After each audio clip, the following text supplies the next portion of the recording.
So I think that's the big one for me with regards to men's mental health is I think we're approaching it from a very, very, for me, a slightly wrong approach where we're just sort of trying to talk and not do. Because Yeah, no, I agree with you. it's not working, right? It's not working because right now, as we all know the statistics, the thing that's going to kill statistically myself and yourself before we're 40, most likely, is suicide. Yeah, And it's like it's a horrendous stat now, and everybody's like kind of talking about it a little bit, and the band-aid we're putting on it is men just need to talk more. yeah, Okay, well, men are talking more now, and it's still going up, and it's still happening. So now what? And what we're actually dealing with, in my opinion, is an epidemic. Yet, what we're doing about it is, oh, they just need to talk more. It's like, no, no, that's not working. We need something. We need something that's actually gonna solve the problem.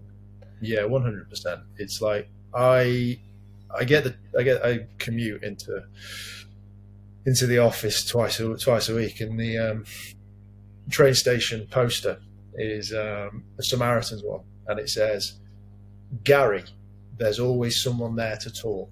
And I'm like, I know many Garys, and Gary is the epitome of a man that doesn't want to talk. Like Yeah, he's the opposite of a man that wants to talk. So it's quite, I guess, I imagine they chose that name for that reason, that they wanted like this older yeah, generational name to it. But for me, it stands out as like that's the one man that's never going to talk. yeah.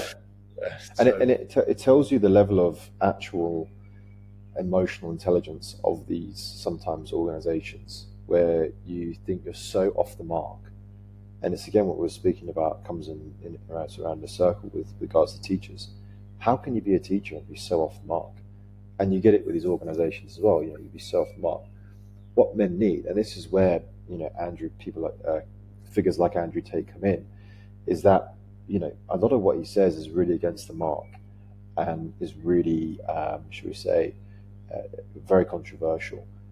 But a lot of what he says is look after yourself, be healthier, improve yourself, and actually that resonates in young men.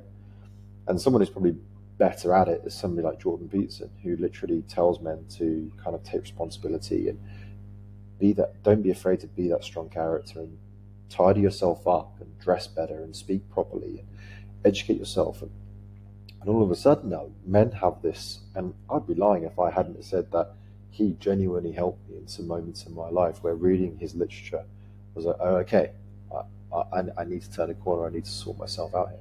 That helped far more.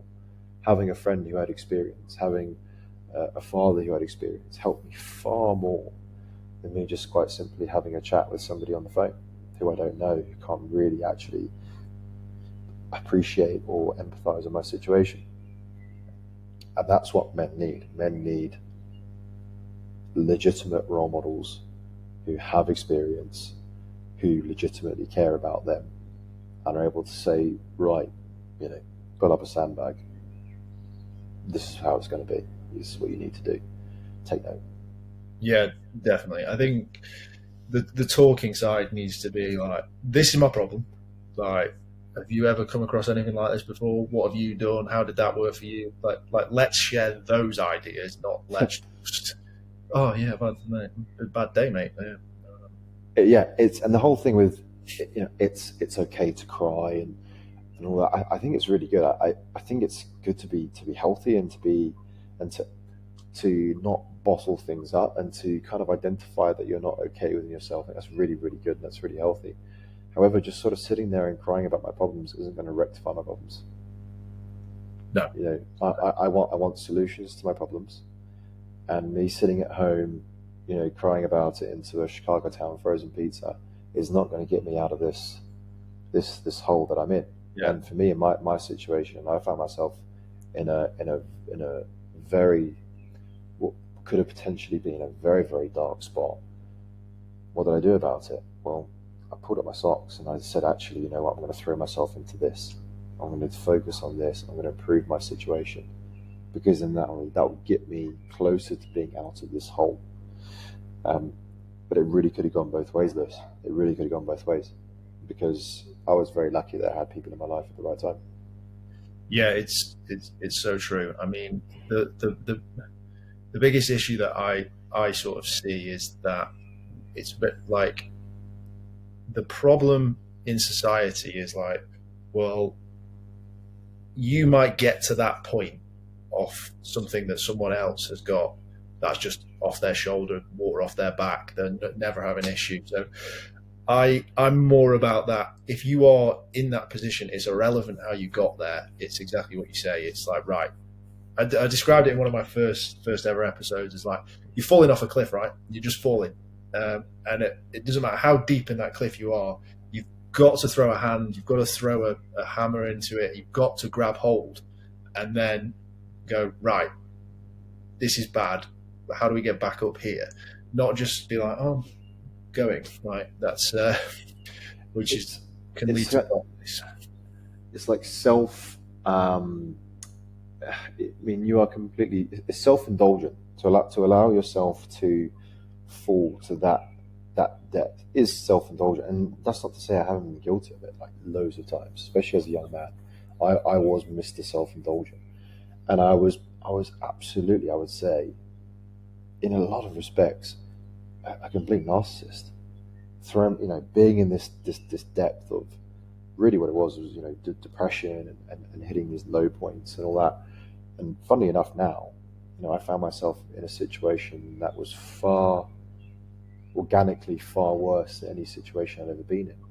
But I dealt with it 1,000 times better. And the reason for that was it was perspective, because I wasn't being self indulgent. I couldn't be self indulgent. Why? Because it wasn't about me anymore. It was about a little girl that I had to kind of square myself away for. And for me, that's why the whole situation has given me far more than I could, than it's ever really taken from me, even though it's taken its pound of flesh. And I think when I see it in young men, and they are being self-indulgent, and they're just thinking about themselves and how bad the situation is, I'm like, oh, your situation is bad, is it? And that's what's good about the army, is that they put you into these situations where you are, at the time, truly miserable, and they train you to almost see it comically. And they say it to you all the time. They're like, "This is miserable. You're cold, wet, hungry, tired, everything. You've slept 40 minutes in 3 days. You're under pressure. Blah blah blah blah." You'll look back at this as the best time of your life, and at the time, you're like, yeah, "F off! Absolutely no way. This is the most miserable time ever." Now you look back and you go, "You know what? I'd kill to be back with the lads doing that." Right? Do you remember that when that guy broke his ankle